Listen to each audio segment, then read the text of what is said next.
Sir, kayo po pala. May kailangan po ba kayo? Pwede ba kung kusapin mo na si Lola? Sige po, inom po muna po kayo.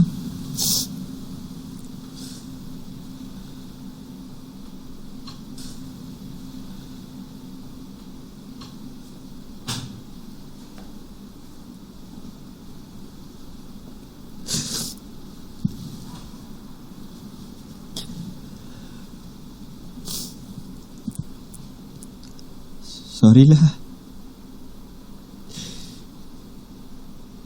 Hindi ko alam na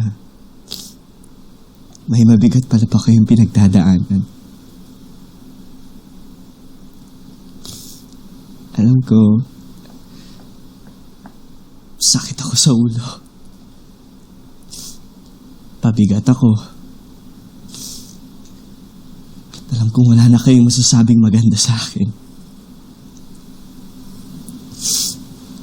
Kaya pag sinasaway niyo ako, nagagalit na lang ako.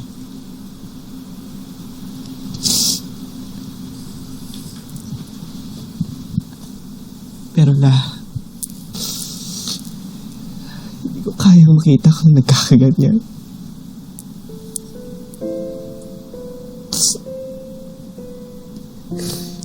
No, I thought I was gonna be happy na napapunta ulit sa amin yung mana. From the start, that's all I ever wanted. But for some reason, hindi ako masaya.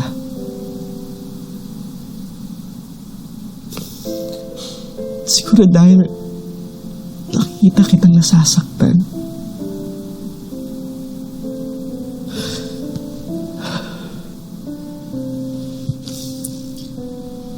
Nakakapagtampo lang La. Ba't hindi mo sinabi sa amin yung kalagayan mo? Naging totoo kay Ina. Dahil ba minimanipulate ka niya? O dahil sa kanya ka lang ba nagtitiwala?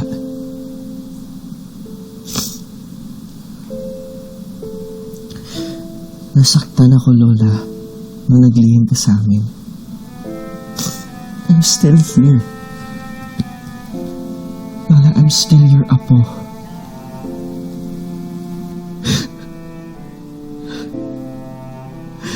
I know I may not be the perfect apo.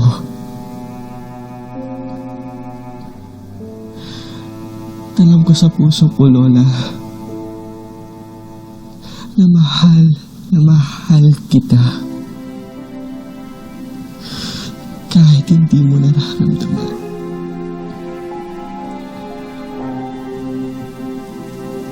I love you, Lola.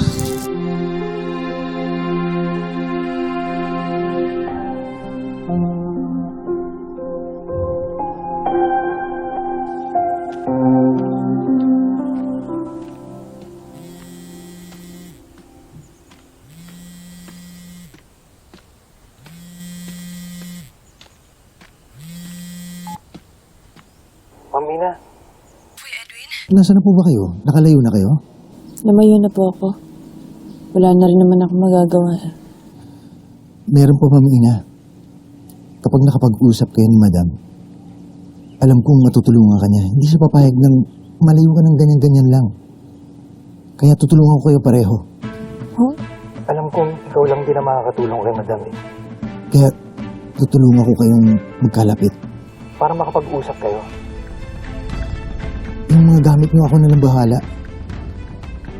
Mamayang gabi, bumalik kayo dito sa mansyon. Ipupusit ko kayo sa loob. Hanggang doon sa kwarto ni Madam.